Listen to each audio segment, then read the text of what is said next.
I'm here as a spectator 100%. I grew up in West Orange. I just moved to Jersey City about 3 years ago. I heard of this event online and said, I've got to check it out. I'm here with my family and we're just enjoying ourselves and having food.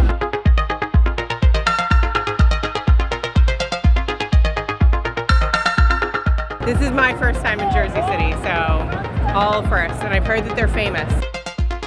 We got the better New York view, just saying. Yeah, I think you get a very cool New York City view. I have to say that is superior. At least looking from the map, they're really close to the Jersey City side, so you just get these beautiful fireworks right in front of you with an awesome skyline in the back. I think that's pretty clutch.